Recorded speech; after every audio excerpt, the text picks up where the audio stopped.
program is being brought to you by VM Design Furniture by Vario Mercato Company Limited and Elitista Creative Graphics. Hello to all our Kaganap. We are super excited because of the topic that we are going to discuss for today through the help of our amazing guest, right, John? Yes, Yes. and we found out that she's an author of a book, and her life is so interesting, and she's giving us a good pointers about um, life. Um, I can't wait about this. Yes.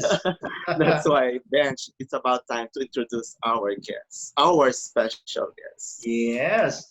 And it's a great pleasure for me to introduce our guest today, who is going to talk about the diversity futurist. So our guest is Miss Deborah Levine, is an award-winning author of 15 books, editor of the American Diversity Report, and a former artistic director of a dance company. She was named a top diversity and inclusion trailblazer by Forbes magazine. So mga kaganap, please welcome Miss Deborah Levine.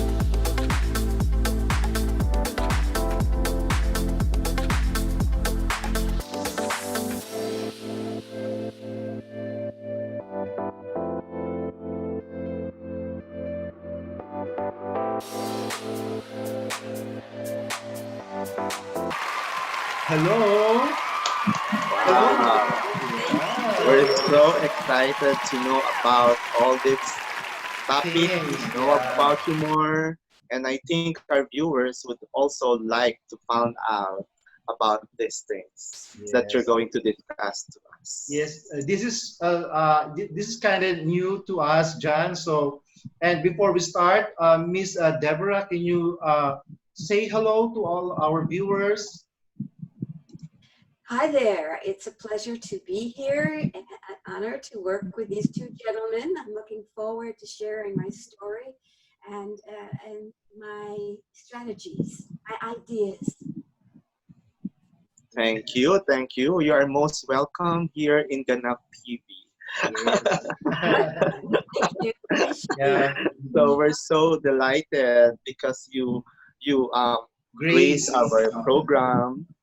And then, so let's know about you first so that our viewers would really found out the real Deborah Levine. All right. Um, My family was the only Jewish family to have lived in the island of Bermuda, British Bermuda, for 4 generations. I was brought up there when my mother was brought up there. But we came back to New York, where I was originally born, and eventually I went to Harvard University to study cultural anthropology. I later got a degree in urban planning and one in religion, and I keep going. I study all the time. Education is my true friend. And in doing so, I have been able to also teach, and I've written all these books. I, I have written, since I published when I was a teenager. It's a joy and a mission. And one of the things that I have done with it, right, is to share my ideas, but also give voice. I'm very much involved in making this world a better place and giving people the opportunity to join me in doing it. Wow, that's so exciting. Ben, she never stopped learning, and with until Yes. now, she's still doing all this research, studying, for her to help and encourage more people to make a difference. When I get old, I would also do the same thing. Yes, you do not have to wait until you get old. Yes, Yeah, yes. we should not stop learning. Yes, Yeah. that's why we have the Ganap TV. That Mhm. this Ganap TV is the venue for us, to speak our voice to help and inspire more people. That's why we have you in Ganap TV, because Exactly. you will. I'm sure that you will help and inspire and encourage more people with you're gonna share to us this day. Well, thank you. That is my goal. I had a problem about 20 years ago. I became very, very ill, and I did not think Mhm. I would survive. Okay. I, I had gotten ill on a mission into Uzbekistan near Russia. I am very fortunate to still be here, but I realized then that life is short and you may make the most of every day, every hour, and Mhm. to leave something behind that matters, because I didn't think I had much time. But now, 20 years later, of leaving something behind, it's been building up. I've done amazing things, even to me, they're amazing across the whole world. Mhm. So that's so we didn't know about it, you know, Yeah. you know, which is true. Death will never scare you as long as you have a purpose in life. Once you have done something and you did your purpose in life, Life. I think that's why God will give us more time, to do whatever the plan of God into our lives. That's very true. And my father worked up almost up till the day he passed away at age 85. He was Hmm. head of the American Jewish Archives, the History Hmm. Archives, Yeah. and as he had been in World War II, United States military intelligence officer assigned to interrogate Nazi prisoners of war. But he was also a very literary man, and he had all his letters, which he gave to me, put in my books, and he has kept for generations to come. So this is one of my strategies I'd like to share before we go anywhere. Don't throw anything out. It counts. Yes, yes, yes. So every words that you're gonna tell us, will treasure it. So to our viewers, whatever you will get from Miss Deborah, keep it in your mind and your Mind heart, and because it heart. will help you for the rest of your life. So let's just Yes. listen to Miss Deborah for her topic for today. And this is about bench. Diversity futurist. I'm so curious about this Yeah, it word. sounds new to me also. Yes, yes. Mm, So let's find out to Miss Deborah. yes. So, diversity futurist. That means we are thought leaders. We're not just looking at the numbers of diverse employees or how you recruit them or what their policies are. We're looking at the bigger picture and the one going forward. And pulling together that information to do so gives people new pathways in the brain to process much more information and to look at the consequences more carefully of what their plans are. So, in doing so, I set up a system. I call it the Matrix Model Management System. And it does exactly that. It boosts our brain power so that we can be diversity futurists, far seeing. And I start out very simply with the communication issue, right? And it's a creative one.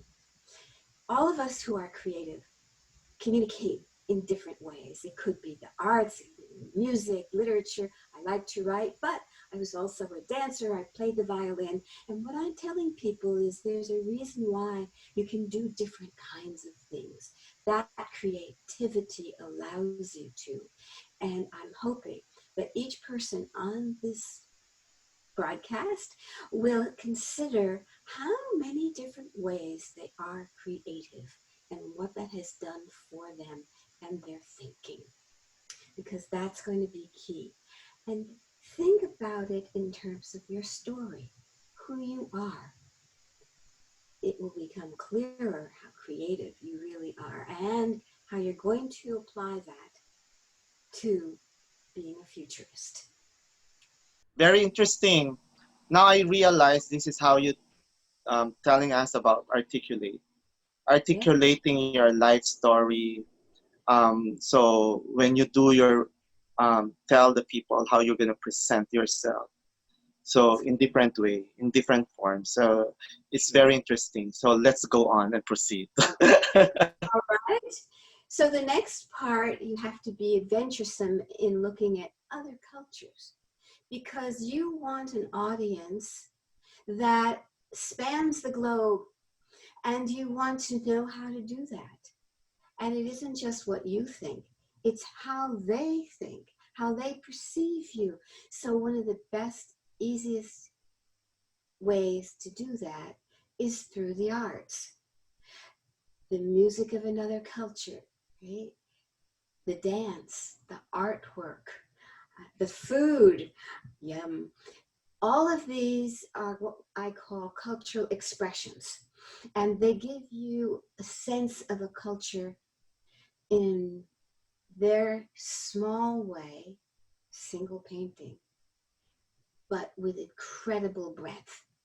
So if you take the time to study these other cultures, you will be able to fashion, articulate your story better to those audiences. And further, you will understand their stories better and their cultures and know how to interact with them and be inclusive.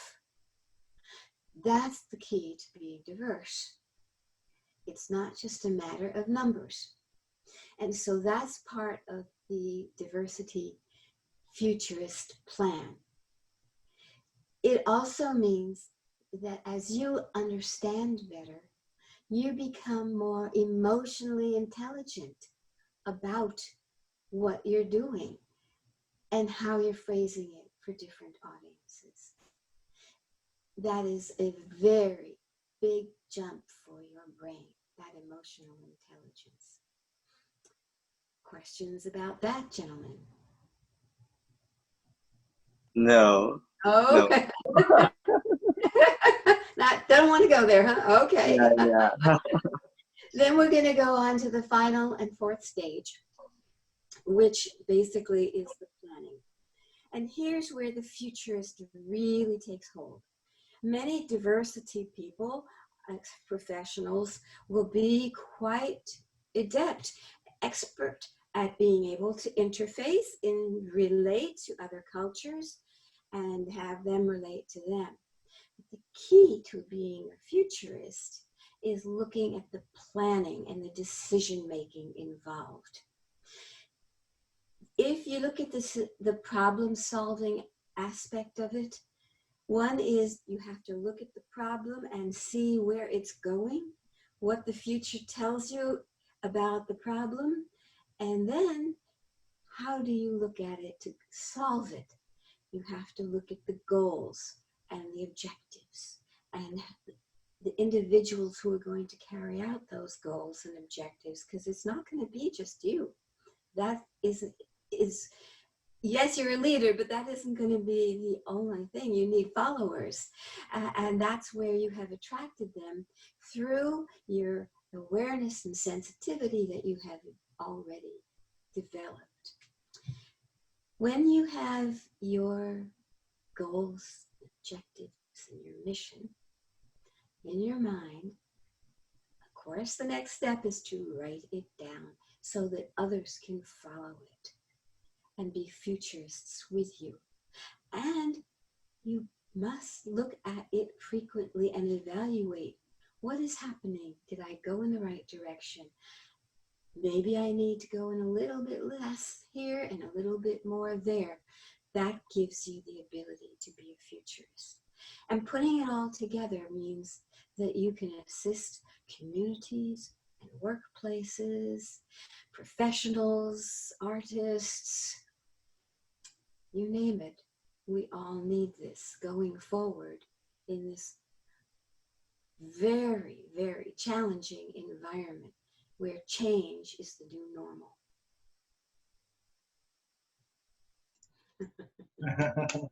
It's so beautiful. You Yeah. know what? You know, my mother, you know, what you're talking to me, to us now is just, I can relate it because my mother, when she died, what I mean here, before she died, she wrote everything about her life story. Ah, Yeah, and then I asked her, why are you writing your life Life story? story. Because when I die, I want you to know what I have gone through in my life. So when your children will see that even if I don't reach them, they will see my life through my story and how I survive and how I live my life and able for you for I to sustain you and build this family. That's oh, why when you were talking, I'm just almost crying because I'm just, oh, you know, I just remember what my mother has been doing. And now it's doing now, and, you know, it's very effective. So my mother is already a diverse futurist. Futurist. oh, one of the things that I recommend is to consider what are you doing with her papers. A lot of people have come to me and said, my my mother left me this, my father left me this, I have my grandfather's papers, what do I do with them? And I said, think about putting them in a book with your comments and something, because sooner or later you are going to be doing the same thing for your kids. And so that is one of the reasons why I have published two memoirs, so that the stories aren't ever forgotten. Yeah, go you. Yeah. Actually, you make a difference when you write your story on your own. So you become a history. You know, you know, even if you're a simple person, you're an or like my mom. She's an ordinary woman, but when you read her story, it she becomes an extraordinary woman. You know, so Sure. when she told us, okay, one of my niece, I told him, like, you know, you write this book, make this book. The story of your grandmother would be a good, perfect example to the next generation of our family. So our mother will make a history to our generation. She may Generation. not, she may not make a history in the world, but she make a history in our generation. You'd be surprised that these books have much more impact and value than we realize. My first memoir, The Liberator's Daughter, right? It took me 20 years to write because it's so emotional, right? It is, and it requires that you think about it and you write and then you edit and then you write some more and edit and edit, edit, edit. Eventually, it won, uh, it was nominated as a finalist in a national book competition. And it is out there and it has been read by so many people beyond my family, as has the second one, the Magic Marble Tree, a writer's journey, and where I tell people the stories about how it was that I started to be a writer. I never intended to be a writer as a kid. No, I thought maybe I'd be like president of the United States. And if that wasn't it, maybe I'd be a very good ballerina, one or the other, right? Kids. But what I found as you go through life is that nothing is wasted and you keep putting it together. And my stories of how I became a writer have been treasured by so many people. And I thought, big deal. But apparently it isn't.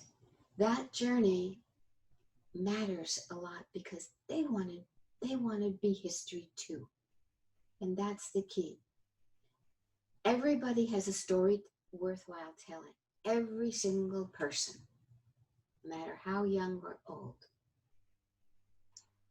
And go for it. Just do it. Start Mhm. writing every day. Yeah. Now Actually, we actually, now we found out what makes Miss Deborah her books become so awarded, and award then winning. Yeah. yes, award-winning author, and at the Uh-huh. same time how she able to express herself through her Mhm. writing, and then Yes. people would know you with your writings, right? Yes. Yes. So you cannot pretend because Mhm. your life, you know, at Yeah. stake. So you cannot make fiction on your life. Yeah. Yes. And because John and Miss Deborah, I do believe that every single person has a unique story, right? So regardless of who you are, regardless of where you are came from, so we have our own story. Yeah. Yeah. Actually, Mhm. yeah, I just realized what you taught to us today is just also applicable to the current situation, especially in the States. Now the racism, you know what I mean? So if everyone individual who learn to accept, like articulate yourself and understand who you are, and then learn the culture of every individual, and then express yourselves, and Yes. then I don't see any reason why we have to fight despite of the colors, the races that we have. We don't, if we learn what you have learned, taught us today, would, we can relay it to this current situation and tell these people, you have to understand, you have to articulate yourself, find your story, find your life, so that you, whatever you have, whatever you can share to other people can inspire them. So like what I'm telling previously, like tell your family, your children, you have to accept diversity, you have to accept people around you, whatever race or whatever culture they have. They are God's creation. They are perfect. God created them for a purpose. That's why you have to care for them and love them, no matter what it is, the color, what they have. You know what I mean? So it's not Yeah. just about the book. It's all about The can real, we apply in every aspect of our lives. the real thing. Wow, The that was so inspiring. May I may I add a word? Yes, Yes. please. Okay. There is in Hebrew a word for this. It's called tikkun olam, repair of the world, and it is something that we are dedicated to and commanded by God to do. Tikkun olam, repair the world, and so in addition, or as part of my writing, what I do is I show people a better way. And I am part of our city's Council Against Hate so that we can try and pull people together and heal what is so painful, and so that the hate does not grow. And that is why during this pandemic, my colleagues and I produced a manual, a how-to book for creating councils against hate. And we're spreading it across the states, the United States, and across the world and into Africa, because as an ancient rabbi once said, if not me, then who? If not now, then when? Yes. Perfect. Perfect. Perfect. Yeah. That was so nice. That Hmm. is so nice. Do you have any inspiration for every, every article, every book that you are going to do, something like that? Oh, Hmm. yes. If you're not passionate about it, it doesn't happen. And Hmm. each book has been very different. One of them, for example, the memoirs that I told you about, the bios, then the manual for creating councils against hate. I've written books about religious diversity in the workplace, and one in the schools. And then I told you about the teaching curious Christians about Judaism that got taken to the Vatican as a gift for Pope Francis. And then there's because people have asked me so many questions about writing, I wrote a workbook on how to write. Yes, indeed. Write that book, tell that story. And that's up on Amazon too. But I was pushed to do it. I wasn't planning on it, but so many questions, and I can't be everywhere. The response then is another book. Okay. Have you written your story, your autobiography, your life story? Have you written already about yourself? Okay, so I started The Liberator's Daughter, which is about myself, but it wasn't as personal as the sequel, the next one, The Magic Marble Tree, which is very personal. And at first I swore I wouldn't write that one till I was on my deathbed and no one could ask me about it because it's so personal. But then when people kept asking, how did this happen? How did you do all this? I started to be much more emotional and personal. And after I wrote The Magic Marble Tree, which has also won awards, my sister-in-law called me up and said, finally, you decided to be yourself in this book, and we love you. So it's out there, but I know it's not easy to do that. And but I took my own advice. I gave the history to others so they can be inspired by it and see what it takes.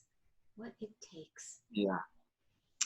So, like, for example, if there's some producers, director would like to make a film about your story, would you be interested? Okay, so oh gosh, I'm amazed that you said that, because I have some colleagues, some friends who are pushing me to write it as a movie script. And I started it, and I'm not used to the movie script thing, and I kind of didn't really like it. But people are kind of, come on, you can do this. And this summer, I am going to be spending more time producing this script because others would like to see this movie. Yes, thank you. And now that you've said it out loud, I feel the push coming. I think I better get started. I think that would be a confirmation.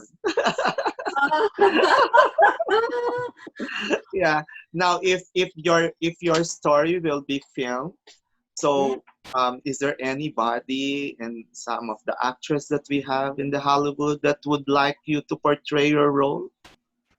Oh my goodness, somebody did a long time ago, and I can't remember, but I think it was the young lady who played in the Harry Potter movies. Gosh, I'm trying to remember her name. She was the little girl who was with Harry Potter and the other magicians. Is that Emma Stone? Yeah, I think that's it. Okay. Yeah. For my grandmother, who gosh, an amazing person, I chose the British actress who played M in the series, the movie, and it'll come to me. Oh gosh, older woman. Meryl Streep? No, that would be my mother.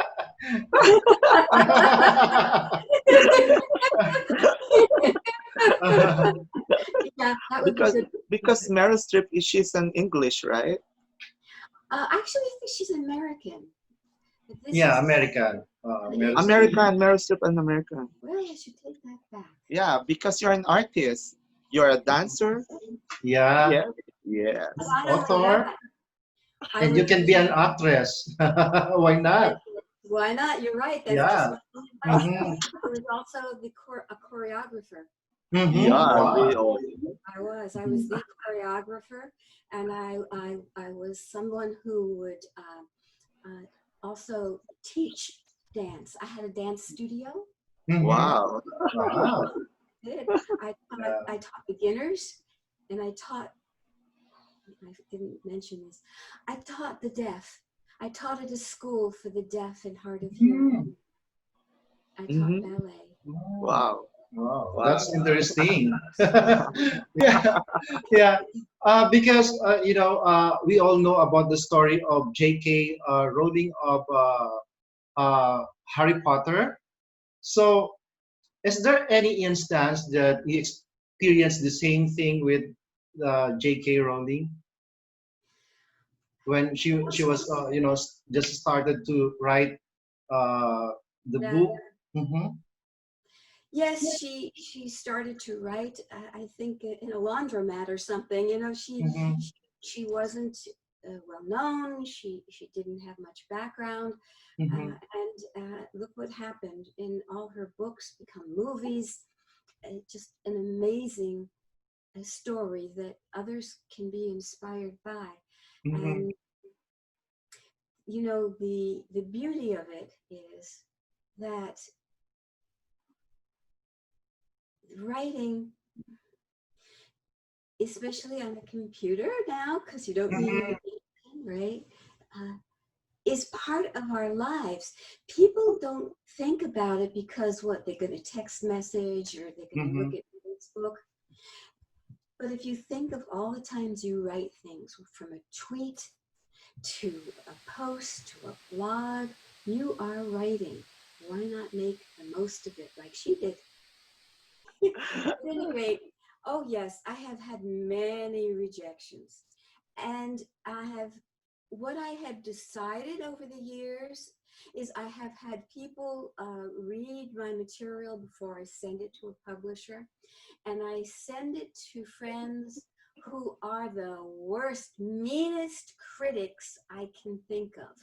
I want them to tear it apart because I'd rather have them do it and tell me than have the publisher tell me or the readers tell me.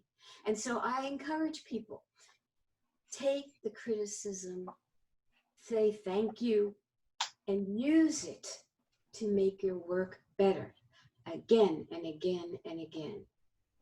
You know, that what makes you a good writer. That what makes you an award multi-awarded writer, because you take criticism as part of your journey to learn. Yes, right. Absolutely, absolutely. It is wonderful, and I can't say that it's painless. It's kind of unnerving sometimes, Yes. but it has, every book has improved along the way. You don't, just because you write one book doesn't make you the world A famous good writer. necessarily. I mean, you Yeah. get lucky, some people do. But what I have found is that it is the practice, the accumulation of expertise that really changes you and your writing and brings your readers home. Nice. That's nice. Okay. Yeah. So like me, I'm a fashion designer. So every time that I have my client and say like, I didn't like this, sometimes it's really um, painful and hurtful. But though as long as you go along with it, you learn from it, and which means you change um, from better to best, That's right? correct. That's correct. And when I started to become an opinion columnist for a newspaper, and I came into the office to sign the contract, they said to me, "Do you understand that an opinion columnist gets opinions back, and they're usually pretty fierce. Are you prepared to accept that kind of situation? And I said, oh yeah, bring it on. And I don't think I could have been an opinion columnist earlier in my life, not having the experience of all of that I've done. A lot of it coming from my work, but also writing, but also my other work in trying to help communities. I've taken a lot of, how can you put it, a lot of criticism from organizations that are like neo-Nazis for what I do. And my editors at the newspaper were afraid for me. And I'm like, what is new? Bring it on. I'm really very, as most creative people are, kind of thin-skinned, and I take things personally, and yet on the other hand, I have created a really tough lady here. So I do both. Exactly, exactly, right. That's true. So in this kind of field, in this kind of business, you can never have an onion skin. You have to be strong. You Strong. have to be, you've learned to accept criticism as part of your growth as an artist, Yes. right? So, which means that from this, you don't take it against you, but you take it that would help you to be a better person. That's Yeah. Yeah, right. especially now, Miss Deborah, because we have a lot of social media platforms. So it's those bashers to to write just any comments, Yes, any or yeah, harmful words. So you just need to be strong. Yeah. yes, indeed. It's a tough world out there, and Yes. it amuses me that this soft voice island girl is out there changing the world. But you learn how to do that and keep doing it. And that's what I do. Thank Yeah, you. thank Thank you. you so much. We really had a wonderful time with you. I hope our viewers in Ganap TV have take a lot of not just bacon, not just it's a lot of load on them. Yeah. They will bring it to themselves and carry them, and And apply apply it into their lives. to their daily lives. Yeah. Yeah. Thank you Well, so much. my pleasure, and we'll talk again soon. Yeah. Thank you so much. Thank you Yeah. so much. Sa Ganap TV, Kayo kayo ang bida. Wow. Tonight.